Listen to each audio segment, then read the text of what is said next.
মোদি বাবু আপনার পার্টিকে দিয়ে আগুন লাগাচ্ছেন। মনে রাখবেন, বাংলায় যদি আগুন লাগান, আসামও থেমে থাকবে না, নর্থ ইস্টও থেমে থাকবে না, উত্তরপ্রদেশও থেমে থাকবে না, বিহারও থেমে থাকবে না, ঝাড়খণ্ডও থেমে থাকবে না, উড়িষ্যাও থেমে থাকবে না, আর দিল্লিও থেমে থাকবে না। আপনার চেয়ারটা আমরা টলমল করে দেবো। মমতার এই মন্তব্যের বিরোধিতা করে সরব হন একাধিক বিজেপি শাসিত রাজ্যের মুখ্যমন্ত্রী।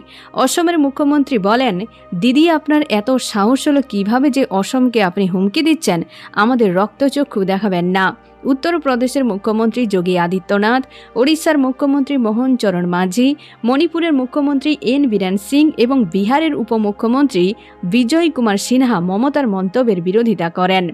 এবার মমতার বিরুদ্ধে দিল্লি পুলিশের কাছে অভিযোগ দায়ের করলেন সুপ্রিম কোর্টের আইনজীবী বিনীত জিন্দাল। বৃহস্পতিবার দিল্লির পুলিশ কমিশনারকে একটি চিঠি লিখে অভিযোগ দায়ের করেন তিনি। ভারতীয় দণ্ডবিধি 152, 192, 196 এবং 353 ধারায় অভিযোগ দায়ের করেন।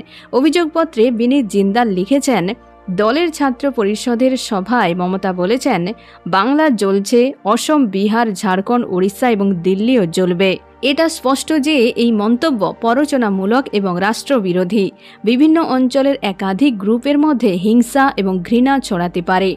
বিনীত জিন্দাল আরও লেখেন, একটি রাজ্যের মুখ্যমন্ত্রী হিসেবে মানুষের উপর তার প্রভাব রয়েছে। সাংবিধানিক পদের থেকেও এই রকম মন্তব্যের জেরে অশান্তি ছড়াতে পারে। অভিযোগপত্রের প্রতিলিপি রাষ্ট্রপতি ভবন এবং কেন্দ্রীয় স্বরাষ্ট্র মন্ত্রকেও পাঠিয়েছেন সুপ্রিম কোর্টের এই আইনজীবী। এখনই পর্যন্ত আবার দেখা হচ্ছে পরবর্তী আপডেট নিয়ে। ধন্যবাদ।